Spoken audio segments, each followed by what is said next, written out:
Hi, my September 24th birthday babies. Come on in because this video is all about you.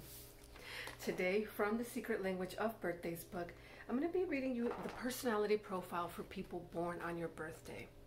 Now, whether you're here simply out of curiosity or if you're here because you know there are some changes you need to make for your highest good, just be open to receiving the message and stay till the end because that's when I'm going to give you advice specifically from the book for people born on your birthday.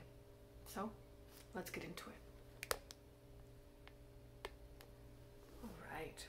So, September 24th is the day of the wanderer. Those born on September 24th are wanderers by nature and therefore either love to travel or are somehow driven to do so. This theme of wandering or travel in their lives usually takes real form, but can also be a metaphor for mental and emotional adventures as well.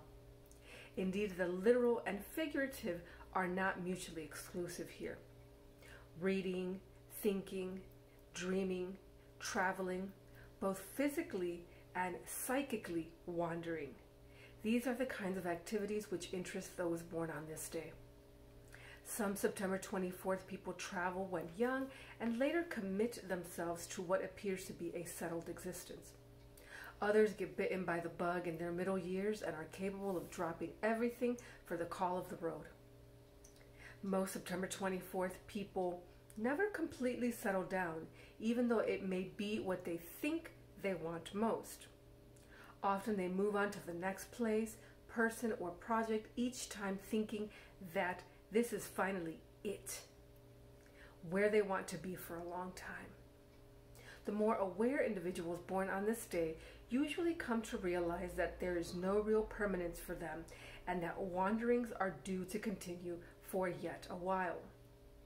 The happy of those born on this day may reach a kind of compromise with themselves where they establish a relatively permanent living situation but make small trips whenever they can.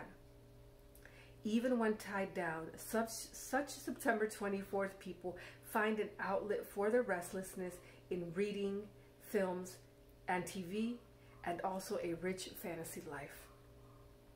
In relationships and family matters, September 24th people may well be difficult to please. They are not at all easygoing to live with and demand lots of time to themselves.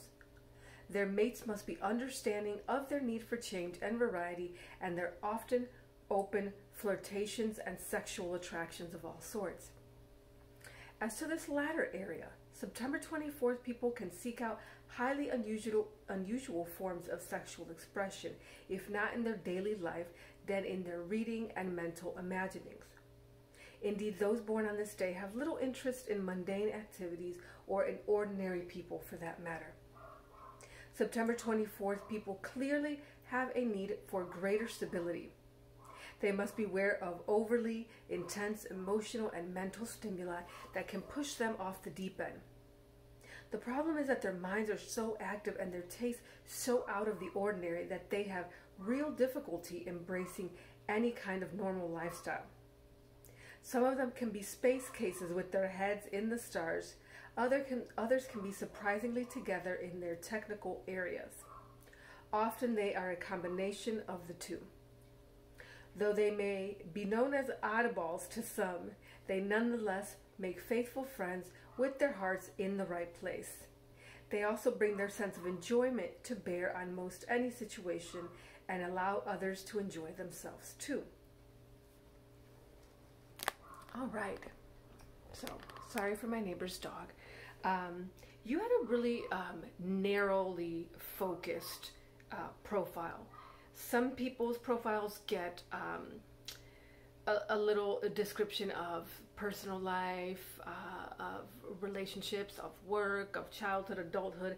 And although yours did touch on those areas of life, it was very much as it pertains to travel, either mentally or physically. So, I mean, that's good. At least you've got a really focused personality if it resonates with you. Now, let's give you a little advice before we go. Get your act together. Your unsettled life may be charming for a while, but can grow tiresome. Perhaps there are those who would like to depend on you more. Don't be afraid to use your talents. Stick to one thing and take it all the way. That's great advice. And it sounds like you already have that power within your nature. So it's going to be a lot easier for you than it is for others. If I heard that last line there, I'd be scared. And I don't always give the meditation for the birthdays because there's already so much to unpack and to meditate on. But yours is so good, and I glanced over at it, and so I'm going to give it to you. Now, you may want to close your eyes and just listen. Home can be a state of mind. Again, home can be a state of mind. All right, let that marinate. And if you're watching this on your actual birthday, cheers to you. Happy birthday. And if you know someone who would benefit from their birthday reading and their videos already up, go ahead and share it with them so that they can be on this path of self-exploration and personal discovery with you. Thank you so much for watching. Take care.